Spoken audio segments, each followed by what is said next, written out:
find out that it was something that was not dangerous, not like threatening, something I could still continue to play with, that was a good takeaway really with the overall situation. What do you do with the therapy? What did you do post-op? So I had basically a week of nothing. Okay. Was told to sit around and make sure that I'm not exerting myself in any way that's going to disrupt my first week of recovery. So not much. Today I'm going back to the rink and we'll be able to start doing some stuff. And you felt it prior to that November 26th, and maybe not had any with something like that? Yeah, I had occasional, probably a handful of times where I felt it before. Didn't really know what it was. A little bit scary, but the November episode was one that was a little bit longer than all the other ones. And Dr. Finn was there that night, and Daniel Negro, and we were able to monitor it together and kind of figure out that hey, we should go and see the doctors at Mass General and see what it is. And we're from the start, we're on top of it, and we were able to diagnose it and take care of it. No, obviously, after it was diagnosed with the disease, you're going to get monitored all the time. You think for quite a long time, quite a little games, knowing what was going on. Did that go back in your mind a little bit? Yeah, I mean, a little bit. Yeah, of course.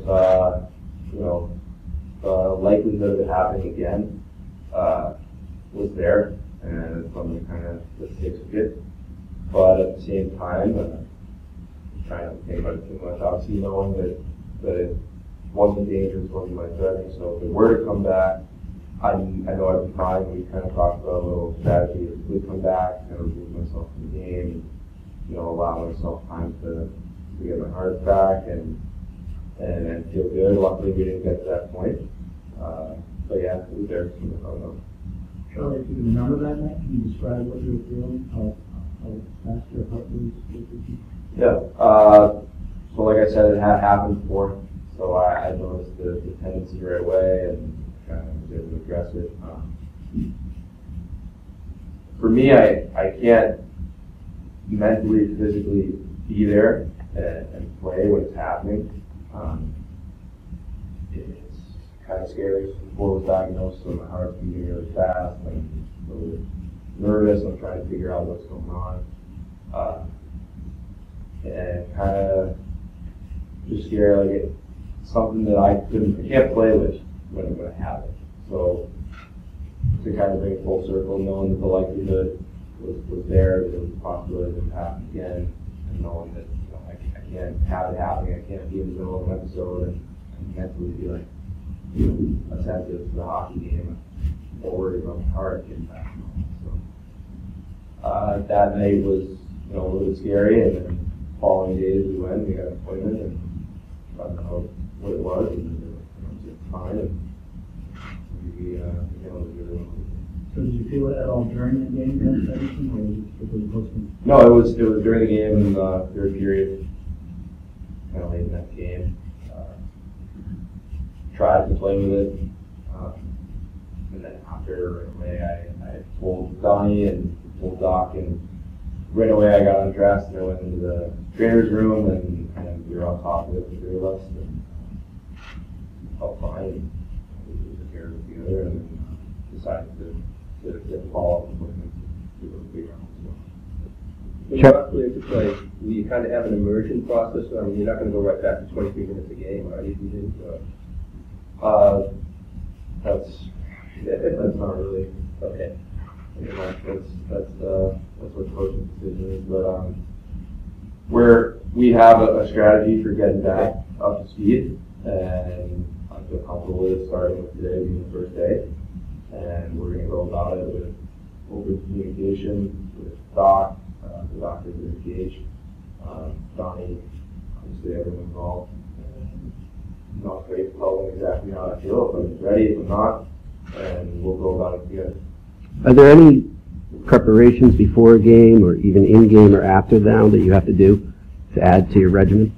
No, nothing. If I can do everything the exact same, it's good for luxury.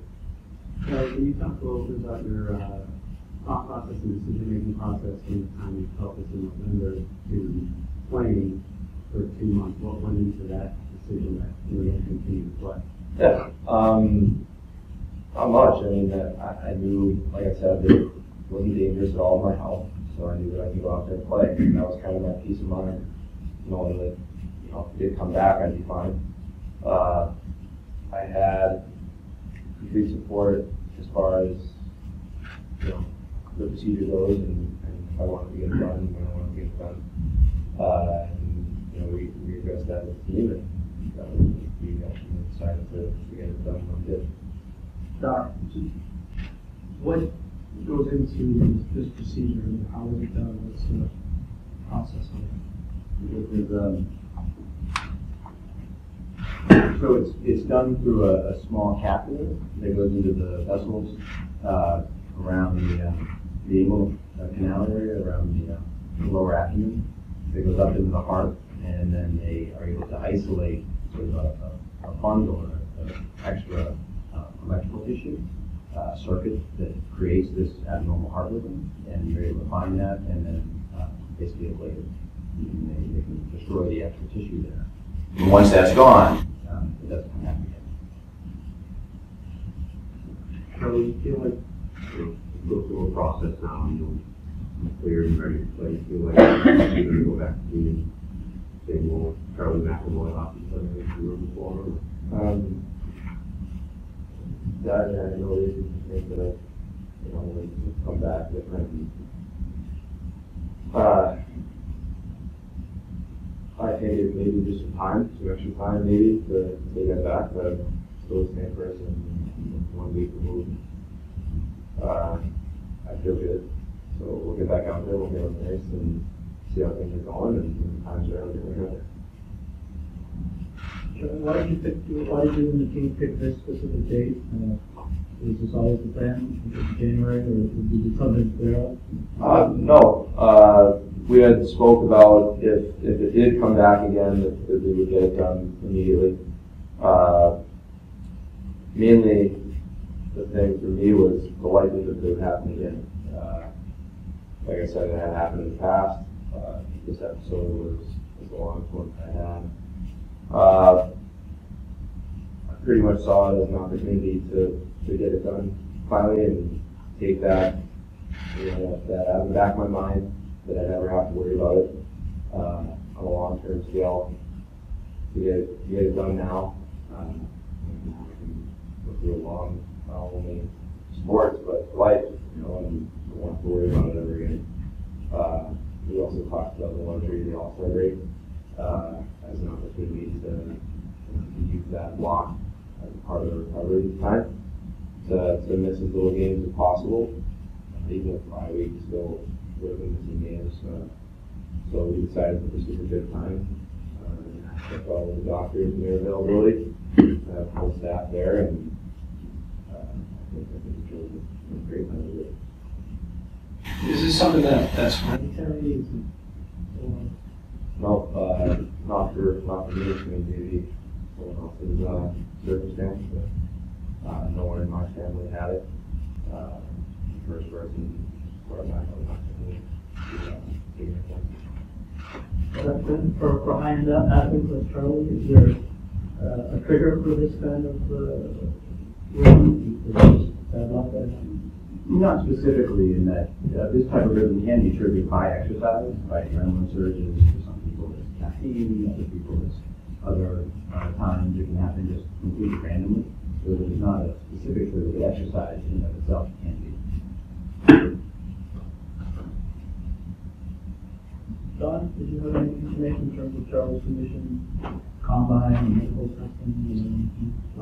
No, we were fortunate that Dr. Finn was on site in the field of diagnosis, and the subsequent testing after that confirmed everything. Leading up to that, Charlie had palpitations and things that he described, even the training camp physicals that described, we followed up with the cases, there was nothing abnormal. So until the actual diagnosis on site from our medical staff, and then subsequent testing, other than Charlie sort of feeling not the way he's supposed to, it's completely unknown. So for us, it's from medical staff, they were very fortunate that they had him on site, and Charlie was very honest about what he was going through. They were taking next steps accordingly. To really make the best medical decision. Ultimately, that was talking at the time.